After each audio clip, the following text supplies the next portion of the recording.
day by day. Getting ready for the new. Some are happy, some are sad. Oh.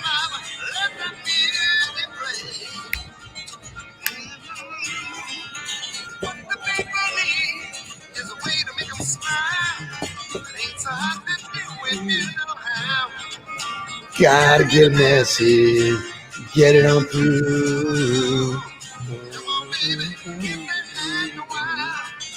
Oh, listen to the music. Oh, listen to the music. What's up?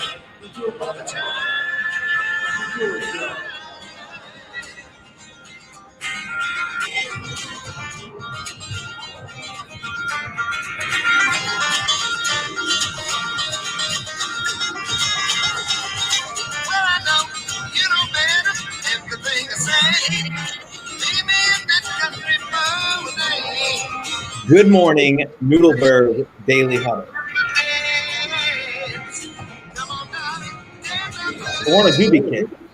It's Tuesday. Got to welcome Shay to the show. We're on a duty kick. Good morning to my friend and our friend Sean Flood, who picked up and moved to Ireland. Did he really? He did, man.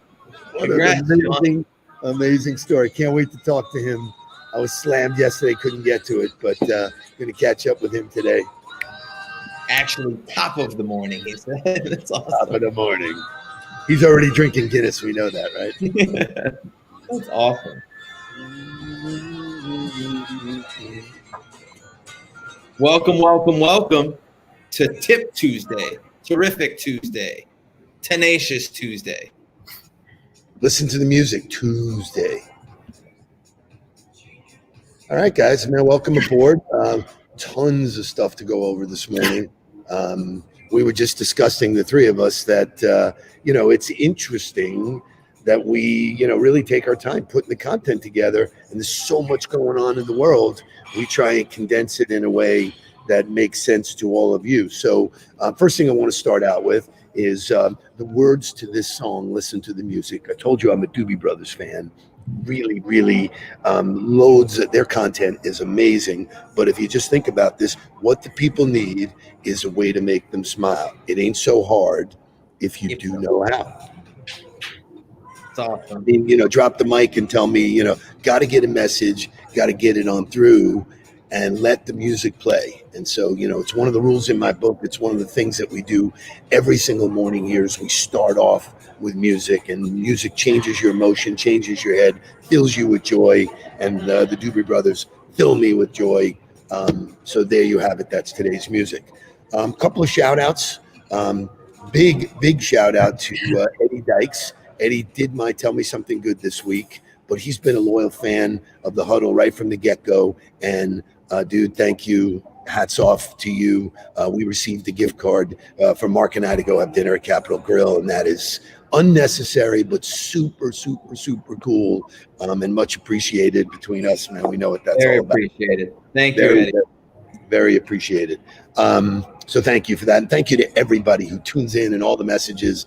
Last night, I did another taping of Tell Me Something Good. And one of my friends, Cindy Metzler, said, she goes, everywhere I go, people are talking about the Huddle. She goes, you know that guy? So pretty exciting. Thank you. Welcome, Christy Ruiz. We'll see you shortly. Excited about that. So lots of stuff to talk about. Like I said this morning, I want to talk about vocabulary. I think vocabulary is such an important part. One of the rules in my book I write about, it's all about the words you use, how you use them. It is very significant. And yesterday, or the day before, I had Lloyd Perlmutter. Lloyd is a friend, used to be the president of Gap in Canada, Harvard grad, really brilliant guy. We're in the middle of a conversation and he drops the word vacuous. And I'm like, vacuous? Like, seriously? Like, where did that come from? So anyway, long story short, I stopped him. I said, oh, stop the brake, pump the brakes. I asked him what the word vacuous meant, which means lack of thought or mindlessness. empty or not intelligent. He used it in a reference that made sense at the time. And sure enough, I learned a new word. I wrote it down. I own that word now, and it's in my word bank. And one of the fastest way for you to grow physically, emotionally, and psychologically is to increase your vocabulary. So there you have it, guys. There is the word of the day, vacuous. Any comment there, Mark? It always stands out. Every time you meet somebody who has a good vocabulary or shares a word with you that you didn't know or that stuck out to you, sometimes, like, a couple weeks ago when I said precision, just sometimes a certain word, the way you use it will trigger something in your mind and make you feel a certain way. And at the end of the day, that's the real goal, is to make people feel a certain way about you as you're communicating with them. So vocabulary is the best way to do it. And reading books is the best way to extend your vocabulary. Love it. Fantastic, fantastic, fantastic. Just to shake things up a little bit, and I mean really shake things up a little bit, there was an earthquake in North Carolina, in Sparta. Mark. So those of you who don't know where Sparta is, it's up in the northwest corner of North Carolina. There are very few people there, but my grandmother on my mom's side, my mom's mom, has a house up there. And the fact that there was a earthquake there is mind-blowing to me. What's also mind-blowing is that there's actually anybody there to be able to tell you that there was an earthquake there. So craziness. Love it, love it, love it. So moving on, I always like to keep you informed. This is a really special day for me. It is National Sons and Daughters Day. National Sons and Daughter Day on August 11th brings parents and their children together for quality time. On this day, be with the joys of your life. And I will tell you in open forum here that you, sir, talking to you, Mark Nudelberg, are the joy of my life. You are the proudest thing I've ever done. I have done some crazy screwed up shit in my life, but I got you right. So I hope Jake's listening. Jake, did you hear that? Me, number one. Oh shit, I forgot. I get to spend every day with you, and it is really, I wake up every day and I'm grateful and excited about that. So I'm going to shift gears today. It's Tip Tuesday. I want to pass the baton over to Mr. Shea because he's going to talk up a little tip today about something a dear friend of mine, Alan Brown, who, if you missed his episode yesterday on Tell Me Something Good, we aired it yesterday. He's an amazing human being. He's a friend of mine for 25 plus years. He's been confined to a wheelchair, but that guy gets around more and does better than most people who have all of their faculties. So Shea, jump in. Yeah, so like Steve mentioned, Alan Brown was on the Tell Me Something Good podcast yesterday. We posted that and posted the link to the registration, which is Cards for a Cure, raising money to help find a cure for paralysis. And it's through the Christopher and Dana Reeve Foundation. Starting tomorrow night, Jake, myself, and Mark will be playing virtual poker for a cause. And every month after that, they'll have sessions where the top 5 people that place will go to the final table in January of 2021 for, they say, exciting final table prizes. So Shea, answer a question.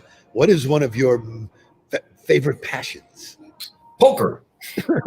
Wouldn't you figure? I'm in. Mark, what is one of your passions? I'm in. So way back when I was in high school, I used to hold poker tournaments at the house on the regular. We had a weekly poker tournament that went on. So Texas Hold'em is the thing. That's when the World Series of Poker really got popular and ESPN started doing all of the TV coverage for it. So I'm excited to be playing some cards. I mean, I haven't stepped foot in a casino, obviously, in months. So I'm excited to play some cards. I'm excited to be involved. Yeah, go ahead, Shay. I said I have. I'm excited to be involved with a good cause. Another shout out to a Tip Tuesday. Tonight, I will be spending time with the people of cystic fibrosis and tomorrow's leaders, sharing some tips about how to network in a virtual environment, how to build relationships, speaking to the younger crowd that are continuing to try to meet the right people and build their network the right way. Excited to be involved with cystic fibrosis as always. Colette's a good friend of ours, so glad to help. Success leaves clues. And as you see us constantly getting involved, we got involved with Quantum House and Maria. We're involved in cystic fibrosis. We're involved in helping Alan raise money. We put our money up. It's $100 to play in the game. There'll be some celebrities sitting at every table. Alan has had a storied career in sports marketing and marketing.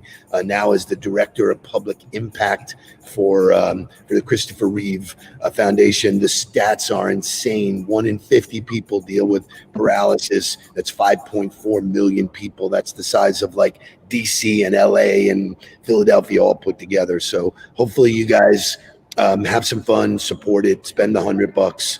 And I know that the Nudelberg family will be represented. The On the Ball family will be represented. Thank you, Shay, for spearheading that. And I'll put the link in the huddle. And we'll be posting it all day. Again, it's tomorrow night, and I know some of the people in Alan's network. He and I have done deals over the years, and I know some of the people that are going to show up there. So it should be some fun. The way they supposedly have it played out is that you will actually be in a room, a Zoom room, where you can actually see the people that you're playing cards with. So I myself, not so much of a poker player, but I'm going to come as a spectator and give away, look behind the scenes if I can. So anyway, so that's catching us up. Shay, thanks for sharing. Thanks for all you do as always. Today's tips, tricks, and of the trade, we're going to talk about lessons. I have 2 comments from Seth Godin, one, and Napoleon Hill, both. If you're not following them and not reading their stuff, you should. One of the things I'll do this week is talk about Seth Godin, who is basically considered the genius of marketing. I will share his top 10 rules for success. But he commented the other day, this was Saturday, don't waste the lesson. Things rarely turn out precisely the way we hoped. Sometimes, if we're lucky, we can figure out why. If we find the lesson and learn from it, it might even be more valuable than if we simply had gotten lucky in the first place. And so, Mark, I want you to talk to me about lessons. I love Seth. He drops these little tidbits every single day. He hasn't missed a day since I've been following for 10 years. And occasionally there's one that sort of gets under the belt. That's one for me. So it's interesting because I think most people don't realize that there is a process, or there are things that are underlying to their success where they got somewhere. Sometimes you get there and you're like, oh shit, I don't even really know how I got here. This is great. But that's the critical part about being able to review the actions that got you to a place, because you'll be able to look at them and say, wow, this really led to this next thing. Or you look back at that and go, I don't even know if that really did anything for us. And then you're able to build the process out to repeat it. Because a lot of times the process to success is not very different to whatever it was that you did already or previously. It's just applying it in the new direction. So that's the critical part. To most people, I'm not creative enough to think of a new way to do something. Unpack what you've already done to be successful and apply that to the new thing that you're trying to do, and it'll get you light years ahead. God, I love hearing you say that. And one of the takeaways from today is if you focus on all your activities today, there's going to be tons of lessons there. Jewels, nuggets, noodle nuggets, if you will. If you just pay attention and write them down, they're glaring, but sometimes they just pass you by. You don't even see them. Napoleon Hill, one of the greatest, he writes, every adversity, every failure, every heartache carries with it the seed of an equal or greater benefit. Drop the mic. I mean, when most people are stuck in the wallow mode, they can't even imagine that the lesson could be greater than the hurt. Go figure. I'm going to point to guys like Michael Jordan, who had to lose first in order to win. And most of the time in the NBA and most of the time in sports, you never get to the promised land until you've learned how to lose. Even if you win early, even if you pick up a quick win, you're never going to sustain wins all the way to the end. There is a pain point coming 100% of the time. And it's almost like a hurricane, like everybody, that a hurricane's coming in the state of Florida. You don't know when, but you know that it's coming. So you stay prepared. You keep water in your house. You do things so that when it comes, you're prepared for it. You know what to do during it. But it's the same thing in life. There is a downturn that's coming. So just prepare for it. Every day, wake up with the same mentality that I'm going to get back to my routine. I'm going to get back to my activity. And when something happens, the first thing you got to do is accept it and say that that's okay. It's okay that something bad happened. Now, what can I learn from it in order to apply to move forward? You know, it's interesting, Mark. It's not only sometimes just saying, okay, it's just being like, shit, this happened. Yeah. It's not okay with it. It's sometimes denial is the worst part because, you know, you're so busy saying, well, you know, this isn't really happening. Stop. You know, yes, it really did, because each of us has the option at that point to either face it or run away from it. And I think the pandemic has done that to a lot of people. And if you really want to succeed, you have to own it. The extreme ownership part is the, you know, the ultimate nugget there. So I'm going to flip and I'm going to share one story, and then I'm going to give you a little bit of preparation because I want you to share in your, you know, you started April 1st as president of On the Ball. I want you to share some of your lessons. What have you learned, good, bad, and different? But I'm going to give a case study that is so fantastic, and life and art present examples and opportunities for us to learn every single day. For those of us who remember when Golden State was the, you know, the perennial champion and Klay Thompson got hurt in the finals, and I don't know if you remember it, but I'll bring you back. He basically tore his ACL. He went in the locker room and basically said, screw it, I'm coming out and I'm going to take those 2 foul shots, which in the moment of sports alone, I get chilled because you talk about a guy owning it. He goes, those are mine. I can barely walk. I'm in agony, but I'm going to own that. So he owned it, comes back, drills 2 of them, bam, bam, walks off the court and knows he's going to be out for a year. Well, Kaiser Permanente, which is the medical firm that actually helped him in his rehab, a year-long rehab, just did a commercial. I'll post the commercial in the Facebook Huddle so that you get it. But you want to be inspired. You want to talk about shit that just, you know, makes you, you know, your whole body tingle. The name of the commercial is Train the Mind and the Body Will Follow. And basically I storyboarded it so that I could share it with you.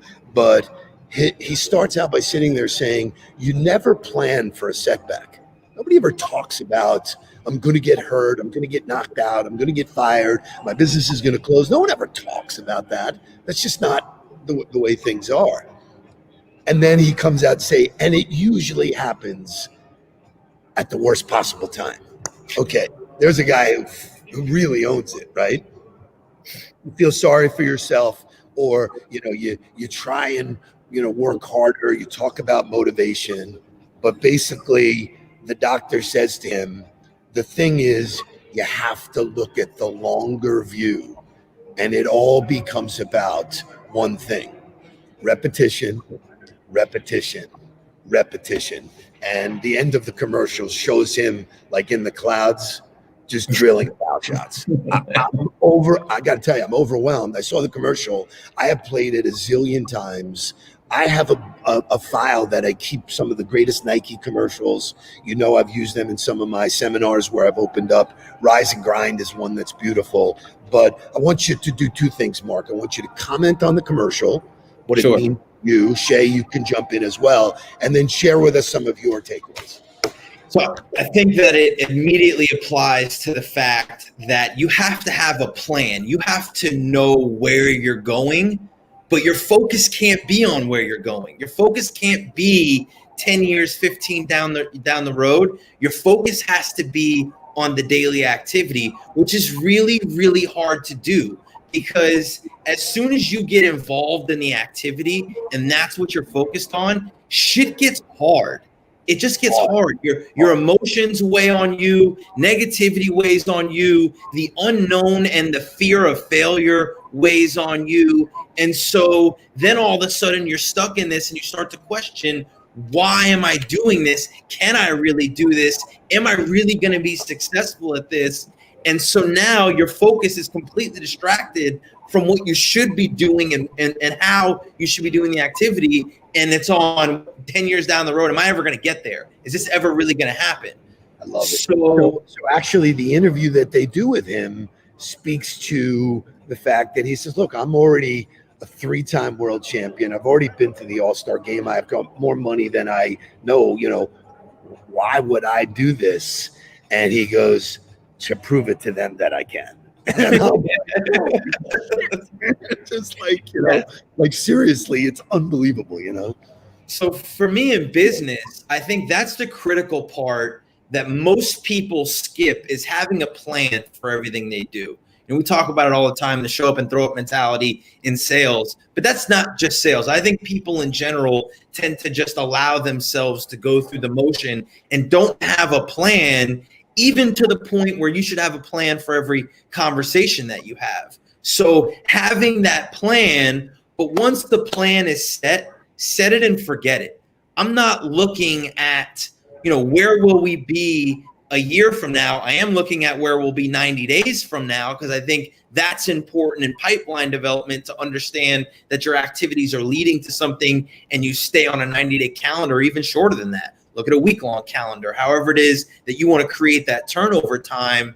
But having the plan set and trusting that it's been set the right way, so that you can really allow yourself to focus on the activities that are important and put yourself completely into them. Because there's a lot that we're doing right now. So when you relate what we do and sales professionals that join us in whatever business you're in, the one thing that does not really happen in our world that happened to Clay and it happened to others, it happened to Alan Brown. Alan, who's listening and whose tournament, is tomorrow night. People don't realize that when you are paralyzed, you deal with pain every day. Severe, pain that is debilitating. And, Clay was talking about during his rehab, severe pain. This guy was basically crippled. His leg was crippled. And when you relate that to the pain that we deal with, what's your pain tolerance? Really, where are you? Because once you get over on the other side of it, that's where all the good shit is. That's where the goals are. That's where the success is on the other side of the pain. If you're not willing to deal with the pain to get there, you'll never get there. And that's to me is, you have to have the plan. But if you're focused on the plan all the time and not on the activity, you're never going to get there. So we ran late, but I do want you to share, if you can. We'll stay a couple extra minutes. Give us 1 or 2 lessons that you've learned over the time that you took over the company at a time when, all rights, you'll be able to write about it. It was the biggest shitstorm in history, fear and doubt, and pain and what if. And so what would it, give us 1 or 2 major takeaways to take us home. As simple as it can be, sales drives the business. I don't care what industry, I don't care what it is. It's all about sales. So if you're not working on developing a healthy pipeline, you could have the greatest tool in America. If it's not being sold to people, you got no chance. So the criticalness of pipeline development on a daily basis, that's got to be a priority while you're doing everything else. And there's so much to do, like with the things that we're talking about building and talking about marketing and talking about a content show that we do every day. You have to make sure that your plan is set the right way and that you're focused on the right activities that are going to lead to business. And if pipeline development, I don't care if you're the CEO, I don't care if you're the CRO, I don't care if you're just the sales professional within the organization, everybody has to have a focus on the pipeline development, including the marketing department. If the marketing people don't understand how to drive the pipeline, you're missing a lot of opportunity. Awesome stuff. For those that think that there was any nepotism about him being president of the company, that's a complete fallacy. He is driving brand new initiatives. He's doing amazing stuff. Kudos to you. I'm a proud dad on National Sons Day. I'll reach out to the other guy in Gainesville, make sure he knows that. Give him some loving too. Shay, you're the third son in the wheel. Thank you for all you do. Thank you for everybody. It looked like the topic resonated today because people were in it. You want to keep the conversation going, Keep it going in your social media. Keep it going in your tribe, or reach out to us to keep it going. Hope to see you at the tournament tomorrow night. Tomorrow, it's more Doobie Brothers. Whoever reaches out and guesses the song, you get my book autograph copy. See you guys. Have a phenomenal day. Stay on the ball. Stay on.